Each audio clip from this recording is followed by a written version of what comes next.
Selamat pagi para netizen dimanapun kita berada. Salam inspirasi bagi kita semua. Ini agak menarik juga ternyata ya. Di balik ya negosiasi dari 4% turun ke 2%, ternyata Luhut juga gagal begitu.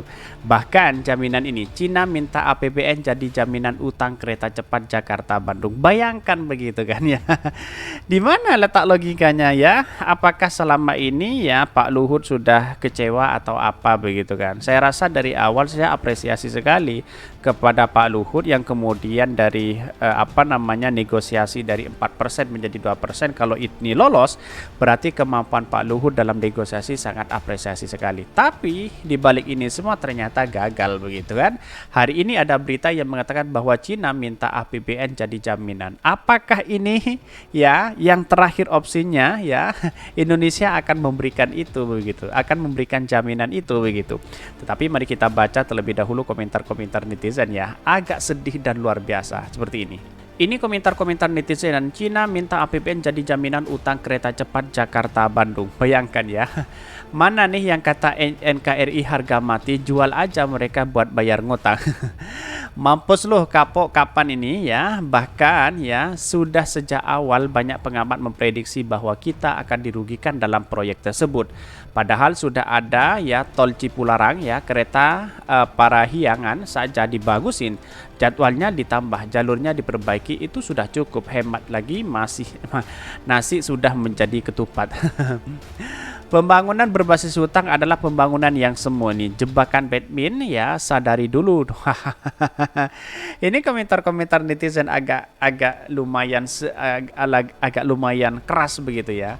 Pada baca beritanya enggak sih ini ya, di sini Opung Luhut nolak loh, malah maksa Cina nurunin bunga pinjaman loh. Tapi perlu diingat itulah yang diminta ya, belum itu terjadi begitu ya.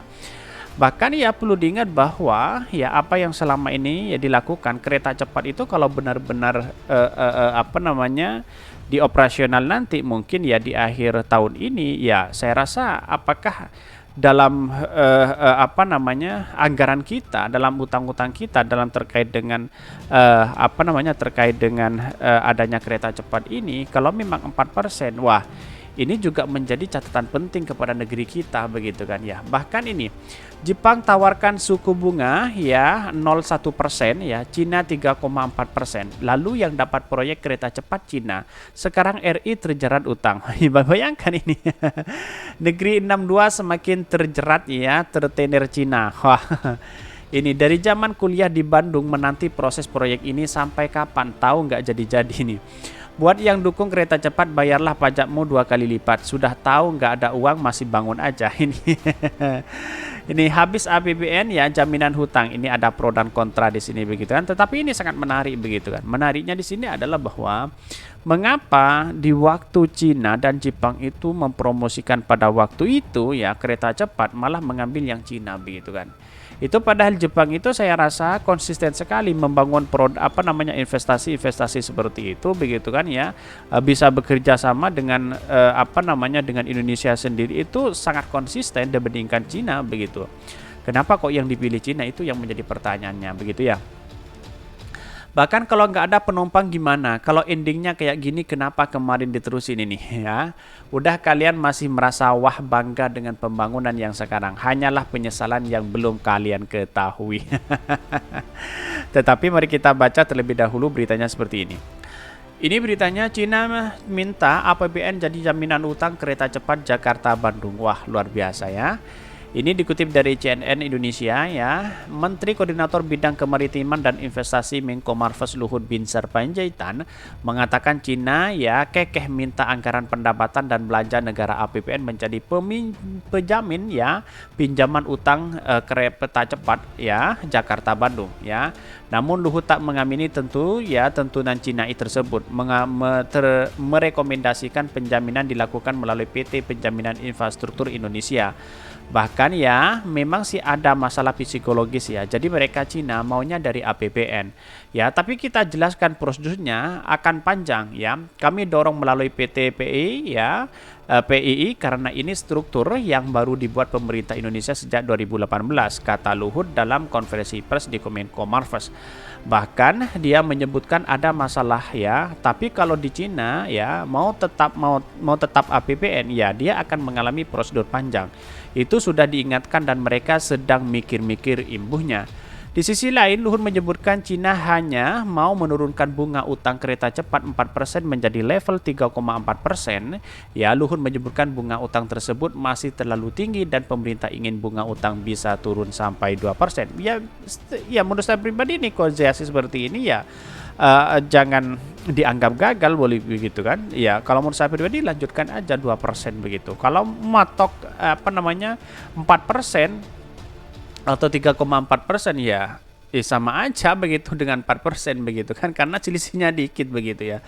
Tapi perlu diingat bahwa ya kereta cepat itu kalau jangka panjang sangat baik. Tapi perlu diingat ya, keuntungan kalau hampir 100 tahun misalnya, wah ini agak juga kacau begitu kan ya. Sangat siapa yang menikmati ini kan, kira-kira seperti itu begitu logika kita begitu ya.